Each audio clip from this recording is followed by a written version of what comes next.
नमस्कार। कहानियों की दुनिया में आपका स्वागत है। आज मैं आप सभी को सुनाने जा रही हूँ सुभद्रा कुमारी चौहान की लिखी हुई कहानी मंगला। तो आइए सुनते हैं। उस दिन जब बीए का रिजल्ट निकला और मंगला पास हो गई अच्छे डिवीजन और अच्छे नंबरों से, तो मुझे कितनी प्रसन्नता हुई। मंगला एक मजदूरनी की बेटी, स्वयं भी अपनी माँ के साथ मजदूरनी की तरह काम करने में कभी संकोच न करती थी। फर्स्ट डिवीजन लेकर पास हुई है। मैंने उसी खुशी में एक दिन मंगला से कहा, बेटी अब तुम बीए पास हो गई हो, अब मैं तुम्हारी शादी तय करना चाहती हूँ। कोई योग्य साथी तुम्हारे लिए खोज सकी तो मैं बिल्कुल निश्चिंत हो जाऊँ।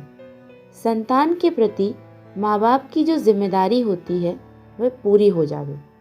उस दिन मंगला ने इस बात को मजाक समझा, किंतु इस चर्चा को गंभीर होते देखकर वह मुझसे बोली, अम्मा तुम मेरे विवाह की चिंता मत करो, मैं विवाह नहीं करना चाहती। यह तो जरूरी नहीं है ना कि सभी लड़कियां शादी करें।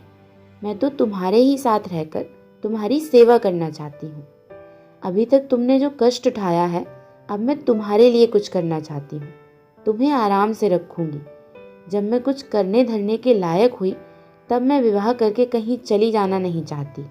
यह तो अन्याय हुआ ना।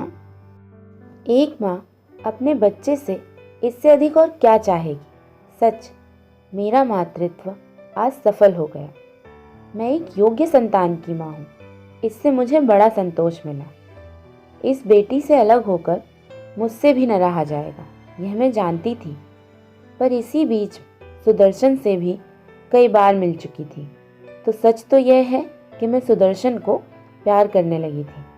सुदर्शन मेरी मंगला के लिए जितना अच्छा साथी बन सकेगा, उतना अच्छा लड़का शायद ही मैं कहीं खोज सकूं। इसीलिए चाहती थी कि मंगला यह विवाह स्वीकार कर ले।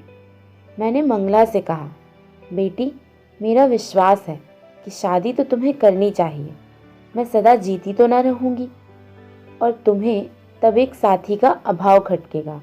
और सच तो ये है बेटी कि मैं तुम्हें जहाँ ब्याहने जा रही हूँ वहाँ पर तुम पर कोई बंधन न रहेगा। तुम जब चाहोगी तब मेरे पास आ सकोगी। यहाँ रहना या ससुराल जाना तुम्हारी इच्छा पर रहेगा। बेटी ने लापरवाही से हंसकर जवाब दिया था, यह सब अम्मा विवाह से पहले की बातें हैं। विवाह के बाद पुरुष पत्नी को अपनी संपत्ति समझते हैं। पति चाहे जितना पढ़ा लिखा हो, विद्वान हो, पब्लिक प्लेटफॉर्म पर खड़ा होकर स्त्री को समान अधिकार और स्वतंत्रता देने के विषय में चाहे जितनी लंबी लंबी स्पीच झाड़े, पर घर के अंदर पैर रखते ही पुरुष पुरुष हो जाता है। स्त्री यदि उसकी इच्छाओं को अपनी इच्छा ना बना ले, उसके इशारे पर आंख कान बंद करके ना चले, तो खैर नहीं। पास पड़ोस के घरों में इन शिक्षित परिवारों से भी जो कुछ होता है वह जानती हो। ये सच जानबूझकर भी तुम क्यों नहीं जानना चाहती माँ, और मुझसे कहती हो कि मैं विवाह कर लूँ। फिर तुम मेरे स्वभाव को भी जानती हो। मैं किसी के इशारे पर आंख कान बंद करके नहीं चल सकती। मैं किसी की इच्छा को अपनी इच्छा नहीं बना सकती। और सच बात यह है कि मैं तुम्हें छोड़कर और कहीं नहीं जा सकती। तुम जिसके साथ मुझे ब्याहोगी वह मुझे अपने साथ जरूर ले जाना चाहेगा, अभी चाहे कुछ भी कहे। मैंने कहा, यह मैं समझती हूँ बेटी, पर सुदर्शन ऐसा लड़का नहीं है। वह ऐसा कभी नहीं करेगा।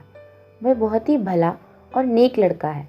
उसने मुझसे वादा किया है कि वह तुम्हारी इच्छा पर कभी अपनी इच्छाओं को न ला देगा। मंगला कुछ गंभीर होकर बोली, जो तुम चाहो माँ वह करो, मैं इसमें कुछ नहीं कह सकती। मैंने जैसे सदा तुम्हारी बात मानी है, उसी तरह तुम्हारी इस बात को भी मान लूँगी। परंतु मैं खुद तो शादी बिल्कुल नहीं करना चाहती। और मंगला चली गई मेरे लिए एक प्याला चाय तैयार करने। मैं बड़ी देर तक मंगला की बातों पर विचार करती रही। मेरी आंखों के सामने अतीत के न जाने कितने दुख चित्र खिंच गए। सोचा, नहीं, मंगला की इच्छा के विरुद्ध उसका विवाह न करूँगी। कल मैं सुदर्शन से साफ साफ कह दूंगी, वह धनी है, शिक्षित है, सुंदर है और विनयशील है। उसके लिए लड़कियों की कोई कमी न रहेगी, बहुत सी लड़कियां मिल जाएंगी। मेरी मंगला मेरी रहेगी। दूसरे दिन वादे के अनुसार सुदर्शन आया। मैंने उसे प्यार से बिठाया। उसे देखते ही मेरा विवाह न करने का निश्चय कुछ हिल सा गया, परंतु मैं संभली। मैंने कहा, सुदर्शन, जैसा तुम जानते हो, विवाह मैं खुद तो करना चाहती हूँ, पर मंगला विवाह के लिए तैयार नहीं। मुझे छोड़कर जाने की कल्पना से वह सिहर उठती है और विवाह के बाद ससुराल उसे जाना ही पड़ेगा। यही कारण है वह विवाह नहीं करना चाहती। सुदर्शन का चेहरा उतर गया। वह बोला, ऐसी बात तो नहीं है कि मैं विवाह के बाद उन्हें आपको छोड़कर जाने के लिए कहूँगा। जाना न जाना तो उनकी इच्छा पर होगा, और वैसे तो विवाह के बाद भी वह चाहें तो आपके पास रह सकती हैं। मुझे कोई शिकायत ना होगी। मैंने पूछा, तुम्हारी माँ को भी कुछ न लगेगा? वह भी रहने देंगी क्या? सुदर्शन बोला, अम्मा मेरे किसी मामले में दखल नहीं देती। मैंने कहा, सुदर्शन, यह सब बात मैं मंगला से कह चुकी हूँ। वह कहती है कि ब्याह के पहले लोग दूसरे के स्वर में बोलते हैं और ब्याह के बाद उनका स्वर बदल जाता है। सुदर्शन कुछ उदास होकर बोला, वैसे आप लोग मुझ पर विश्वास ही न करें तो कोई चारा नहीं, पर मैं कहता हूँ और जो कहता हूँ उस पर अमल भी करूँगा। आप यदि मेरी परीक्षा लेना चाहें तो मैं 20 साल तक केवल इस आशा पर रह सकता हूँ कि मंगला मुझसे विवाह करेगी। यदि यह विवाह न हुआ तो मैं दुखी जरूर हो जाऊँगा, लेकिन दुखी होने पर भी मुझसे कोई अपकार न होगा।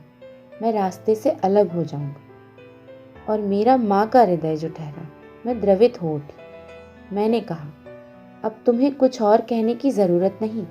मैं प्रयत्न करूँगी तुम दुखी न होना, और तुम्हें 20 साल तक भी ठहरने न दूंगी। सुदर्शन चला गया। दूसरी सुबह मंगला से चाय पीते पीते मैंने कहा, मंगला बेटी, मैं चाहती हूँ कि तुम यह विवाह स्वीकार कर लो। मेरा यह थका तन और थका मन न जाने किस घड़ी बुझ जाए। तुम किसी योग्य साथी के साथ रहोगी तो मैं भी शांति से मर सकूंगी, नहीं तो मरने के बाद भी मुझे शांति न मिलेगी। और मंगला, मेरी मंगला ने कहा, जिसमें तुम्हें शांति मिले माँ, उसी में मेरा सुख है। तुम जो चाहो सो करो। फिर इस प्रकार विवाह तय हुआ और हो गया। विवाह के समय मंगला ससुराल से 2-4 दिन में ही लौट आई थी, और वह 2-3 दिन के काम की अधिकता, मेहमानों की भीड़ भाड़, इस सब में कैसे निकल गए कुछ जान ही न पड़ा। पर आज तो यह सूना सूना घर काट खाने को दौड़ता है। हर पेड़, पत्ती और फल, जिधर भी आँख उठाती हूँ, हर जगह मंगला ही मंगला दिखती है। मंगला के अतिरिक्त और कुछ सोचता ही नहीं। सोचती हूँ, यदि मैं चिड़िया होती तो अपनी मंगला की खोज में किसी तरफ उड़ जाती। बहुत धन्यवाद।